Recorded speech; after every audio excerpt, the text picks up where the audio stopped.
J'aimerais te parler d'une constatation que j'ai faite dans le milieu scolaire concernant ce qui est interdit et ce qui ne l'est pas dans le comportement des élèves et des enseignants d'ailleurs. En effet, quand on voit l'indulgence faite à l'égard des modes vestimentaires et autres, gothique, punk, sexy, etc., et l'intolérance qu'il peut y avoir d'autre part, je trouve ça incompréhensible. Oui, c'est incompréhensible par rapport à une donnée traditionnelle, de nouveau, mais c'est compréhensible par rapport à l'état dans lequel se trouve l'humanité actuellement, puisqu'elle est en décomposition. Alors, tu peux aller à l'école avec une mèche violette, un piercing, enfin tu vois, des trucs pas possibles, une crête sur la tête. Mais pas avec un foulard. Mais, alors pas avec un foulard, ni avec une petite croix de Jésus, ça va pas. Ça c'est une volonté constamment délibérée de vivre dans le profane à tout prix. Ah non, mais ça veut dire clairement que le satanisme, ok, on tolère, mais quelqu'un qui est dans la voie de Dieu, on tolère absolument pas. C'est vrai, mais dans la vision profane, on parle ni de satanisme, ni de vision de Dieu, puisque si on est totalement hors des contingents prétendus de la croyance, on ne croit ni en Dieu, ni au diable. Oui, mais le satanisme, si ils croient au diable, c'est que ça sous-entend mais eux, ils sont dans une autre histoire. Les adeptes de ces mouvements sataniques, c'est eux qui font en sorte que apparaissent les différentes choses, mais eux-mêmes, ils ne sont pas en train de dire qu'il faut pas ci, il faut pas là, il faut tralala. Ils disent rien du tout, eux, ils agissent. C'est une action, le satanisme, c'est-à-dire une action dans le sens que c'est des personnages comme des moines en prière dans un monastère. Oui, mais ça j'ai bien compris. Voilà, mais eux, c'est l'inverse. Ils sont en train de mettre tout en marche des mouvements d'influence qui font que les gens se trouvent totalement à l'envers, à l'encontre de ce qu'il faudrait dans ces attitudes. Et c'est la même chose donc pour les enseignants. Ils sont assujettis aux mêmes choses, puisque eux-mêmes, ils vont dire à l'élève que là ça va, puis là ça va pas. Donc leur propre critère du ça va et du ça va pas, il a été forgé par le même monde. Simplement, comme il y a différentes hiérarchies encore là-dedans. L'un, il est celui qui est habillé avec telle chose, puis l'autre, il est celui qui dit que ça va ou que ça va pas, etc. C'est sans fin. J'aimerais savoir un truc. Quelqu'un qui est adepte du satanisme, est-ce qu'il croit en Dieu? Ah ben lui, il a renversé les choses. C'est très logique, non? Oui, mais Dieu, c'est le diable, pour lui. Puis voilà. Ah oui, d'accord. C'est-à-dire qu'il est, à quelque part, c'est une position bien précise. Il choisit de... Parce que le diable offre des pouvoirs à l'homme. Il offre beaucoup de pouvoirs. Le diable, il a des pouvoirs. Pour lui, le diable, c'est son Dieu. Voilà, c'est ça, en quelque sorte. Oui, il est voué, oui, c'est ça. Oui. Ouais. C'est ça, c'est un peu difficile de parler comme ça. Ça veut dire, cette manière d'exprimer, ça veut dire c'est ce qu'il croit, c'est ce qu'il pense. Ce qu'il croit et ce qu'il pense, ça lui est imposé aussi à un moment donné. Par qui? Par Dieu. Comme je t'ai dit, il y a une destinée. Un homme, il a un choix dans son état de conscience, c'est dans la cause qu'il défend, quelque part. Tu vois, mais quand j'ai parlé de Merlin l'Enchanteur, qui était le fils du diable, au service de Dieu, donc là il y a le libre arbitre qui est en compte. Parce qu'il est le fils du diable, il a tous les pouvoirs qui lui ont été offerts par son père. Et il est serviteur de Dieu. Donc le choix, il va bien au-delà de toutes les considérations autres. Alors ça voudrait dire quoi? Ça voudrait dire qu'un membre de ces sectes sataniques, c'est son destin. Donc son destin, c'est qu'il soit là, dans cette situation, en train d'œuvrer pour le diable, mais qu'il a la possibilité, lui, de vivre ça d'une manière pour sortir de... Est-ce que c'est son libre arbitre d'être dans cette secte satanique, oui ou non? Mais d'être dans cette secte, bon, puisque tout ce que son corps fera est inscrit. Donc il subit ça. Oui, mais à présent, il subit ça, mais comme Saint Paul subissait le fait qu'il faisait tout le mal qu'il ne voulait pas faire et qu'il ne faisait pas le bien qu'il voulait faire. Ça veut dire qu'on peut être d'accord avec ce qu'on fait, ou bien pas d'accord, être d'accord avec Dieu ou pas d'accord. On a donc un choix qui se situe à cet endroit-là. Quand ils sont dans ces sectes, ils ont l'air contents d'y être, ils n'ont pas l'air d'en souffrir. Ben, je sais pas, moi, j'en sais rien, moi, il faut y aller, il faut être soi-même dans une... On peut considérer les choses par rapport déjà à la position dans laquelle on est. Si on veut parler d'eux, ils n'ont pas l'air de... Voilà, avoir l'air d'eux, ça signifie quoi? Ce que je veux dire, ils peuvent ne pas être conscients de ce qui se passe et avoir l'impression d'être dans le bon. Oui, mais tout ça, c'est des considérations psychologiques, on s'en fout de ça. Il faut savoir ce que c'est dans le principe, où ça se situe. Le choix de l'homme, il est bien à considérer, c'est qu'il a une possibilité d'être en accord ou en désaccord avec la volonté de Dieu. Il peut accepter celle-ci ou la refuser. Voilà où est le choix. Après, qu'est-ce qu'il croit, qu'il est bien, qu'il est ci, qu'il est là? J'en sais rien, moi.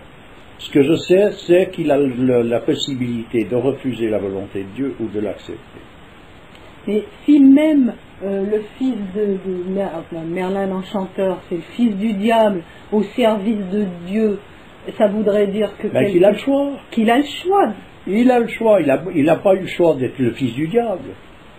Oui. Parce qu'il ne l'aurait pas été, sûrement, s'il avait le choix. Donc il a tous les pouvoirs que le diable lui a donnés, mais je veux dire, il a le choix d'être au service de Dieu. Être au service de Dieu, ça ne veut pas dire qu'il va faire autre chose que ce que le destin lui a obligé de faire, mais il est au service de Dieu. Saint Paul, il est au service de Dieu.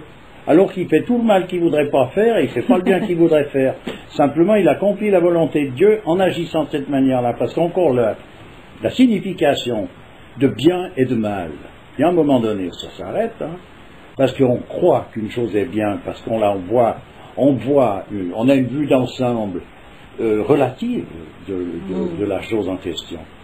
Mais dans l'ensemble de toute la manifestation, où est le bien, où est le mal? Non, mais c'est d'ailleurs dit clairement dans le Coran. Il se peut que tu vises quelque chose que tu considères bien alors qu'elle est mauvaise pour toi, et vice-versa. Bon, ben voilà. Donc alors l'état dans lequel les gens sont en pensant que tout ça, ben, ça se peut. Mais je veux dire ça, chacun la vit comme il la vit. Mais là, ce qu'on cherche à comprendre, c'est à savoir où se situe le libre arbitre en tant que tel, oui, et la destinée en tant que telle. Où est le libre arbitre et où est le destin? Il faut s'en tenir là pour se concentrer là. Il n'y a rien de rentrer dans des considérations psychologiques qui vont satisfaire le raisonnement. On n'en sortira pas. Et où est son libre arbitre à ce N'occupe pas de ton libre arbitre. Oui, non, mais je veux comprendre. Mais ça ne peut pas faire à un moment donné. Non, c'est pas possible. Il faut être à la place de quelqu'un. Ça veut dire qu'il peut malgré avoir été projeté dans cette histoire, cette illusion et tout. Ça veut dire que l'homme a le libre arbitre et qu'il peut donc choisir d'être en accord avec la volonté de Dieu ou pas. Mais le fait d'être sataniste, c'est ton libre arbitre qui t'a fait décider ça plutôt que de vrai pour Dieu, non? Le libre arbitre, c'est la possibilité d'être en accord avec la volonté de Dieu ou pas. Et je ne vois pas ce qu'on peut... Il y a deux voies. Il y a la voie pour aller vers... Oui, celle d'être en accord avec Dieu ou pas. Et le pas, ça peut être... C'est pas Satan, le diable? C'est en tout cas tout ce qui est considéré comme n'étant pas la volonté de Dieu. Ne pas être en accord avec Dieu, c'est ce qu'on a appelé le satanisme, hein. Donc après il y a des degrés. Ah bon, les degrés sont pour notre aventure. Mais là il signifie clairement que je suis contre Dieu en étant sataniste. Non? Il faut se concentrer sur cette donnée qui consiste à ce que le libre arbitre de l'homme, c'est de pouvoir s'approcher, de vouloir donc de ce fait-là s'approcher le plus près possible de la volonté de Dieu, ou de s'en éloigner le plus loin possible. Voilà. Alors, il faut se concentrer là-dessus, et jusqu'à qu'il y ait une réponse c'est-à-dire qu'on rentre en résonance avec la réponse véritable de tout ça. Autrement, on n'arrête pas de tourner en rond dans des considérations psychologiques. Puis là, on en sort. Parce qu'il y en a autant qu'il y a de possibilités. Chaque possibilité d'ordre psychologique, elle est en quelque sorte géniteur de 100 000 autres possibilités qui elle-même prise séparément t'en refont encore. Tu peux vivre 1000 vies, de toute façon tu n'en arrives pas. Je vais t'expliquer pourquoi je te pose cette question, parce que moi j'ai été à l'école justement, parce que ma fille ça lui fait peur, c'est gothique, il se dessine des larmes de sang, enfin c'est horrible quoi. Donc je lui ai posé la question, je lui ai dit, je lui ai dit que ma fille donc avait peur de ces gens. Alors la réponse qu'elle a donnée à ma fille, c'est mais tu sais ils sont gentils, il y a des gens, essaye d'aller vers eux, tu verras, c'est des gens qui sont très gentils, etc. Effectivement, il y a des gens très gentils, sûrement. Comment se fait-il que quelqu'un qui est sataniste peut être gentil en même temps? On peut être très gentil, ça ne veut rien dire. C'est de nouveau des considérations psychologiques. Moi, je ne suis pas psychologue et je ne veux pas rentrer dans ce genre de trip parce que pour moi, c'est vraiment quelque chose qui est une... On rentre dans le délire. Pourquoi un sataniste peut paraître gentil, puisqu'il est censé œuvrer pour le mal? Elle demande à ma fille, c'est de faire preuve d'indulgence. Ah, mais ça, c'est un autre aspect. Ben oui, mais c'est ça veut dire accepter, sous prétexte que quelqu'un est gentil, puis donc on ne sait pas ce que ça veut dire. Les gentils dans l'islam, on sait ce que c'est les tièdes. C'était justement les pires personnages qu'il puisse y avoir, c'est les tièdes. C'est ce que je voulais t'entendre. Et c'est ça les gentils. Donc ça ne veut rien dire d'être gentil. Ça ne veut pas rien dire. Être gentil, ça veut dire ça. Alors à présent, ce qu'on appelle gentil de nos jours, je te dis, là on rentre dans des considérations, on n'en finira pas, parce qu'on rentre dans des trucs psychologiques. Quelqu'un est gentil, pourquoi? Parce qu'il fait ça, ou parce qu'il parle pas trop fort, il est d'accord, il écoute les ordres de son patron, parce qu'il ne te brusque pas, ou parce qu'il il te faire avec le poil dans le sens de la pousse. On n'en finit plus. Là. Moi, ça ne m'intéresse pas. Donc ça ne veut rien dire, être gentil. Bon, pour moi, ça veut dire être dans une position où tu prends, en quelque part, effectivement, tu prends aucun parti, c'est les gentils. Moi, gentil, c'est la signification qu'on l'a mis dans le monde traditionnel. C'est tout. C'est que le gentil, il est toujours du côté du plus fort. De toute façon, à un moment donné, quand ça bascule, il bascule. C'est une inertie. Voilà, c'est tout. Moi, c'est tout ce que je vois, gentil. Après, que quelqu'un soit aimable, ou bien soit complaisant, par exemple, ou qu'il soit indulgent, c'est tout des significations différentes. Les gentils, pour moi, voilà, ça veut dire.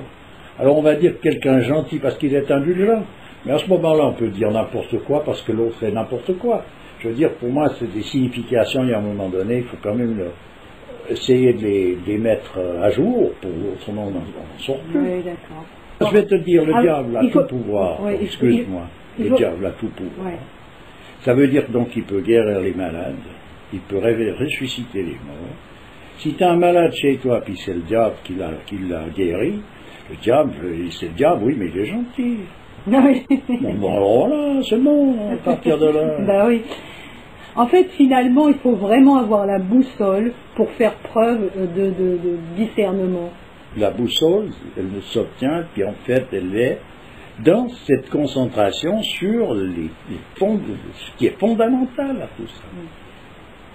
Oui. Dans les études traditionnelles où les gens s'appliquent sur les principes, sur la métaphysique même, c'est une concentration constante sur une donnée qui n'est pas mobile, elle ne se déplace pas. Elle est justement se tenir après ce centre immobile, elle est ce fil d'Ariane qui permet de pouvoir se situer dans tous les mouvements dans lesquels on est jeté, lancé. D'accord. Donc, comment est-ce qu'il s'appelle? Merlin l'Enchanteur, il l'avait, puisqu'il savait qu'il était le fils du diable. Il avait tous les pouvoirs, puis il les mettait au service de Dieu. Il avait tous les pouvoirs du diable. Donc il avait la connaissance voulue pour ça. Mais ça reste énigmatique dans le sens d'explications telles qu'on peut les donner, ou d'autres explications peut-être plus savantes, mieux présentées, en tout cas dans le langage. Et je veux dire, ça reste énigmatique. Pourquoi? Parce que c'est une démarche, la compréhension. C'est pas une rentrée, un enregistrement de données. D'ailleurs, il n'y a qu'à avoir un ordinateur, tu peux lui enregistrer des données, il y a un volume. Il a une rapidité d'exécution, mais en fait, un ordinateur, il n'a rien compris à ce qu'il a comme donné en lui. Donc l'homme, son mental, il peut rentrer tout ce qu'il veut, ça ne veut pas dire qu'il comprend quoi que ce soit. D'accord, ok. Merci. De rien. À bientôt. Oh, à bientôt. Au revoir.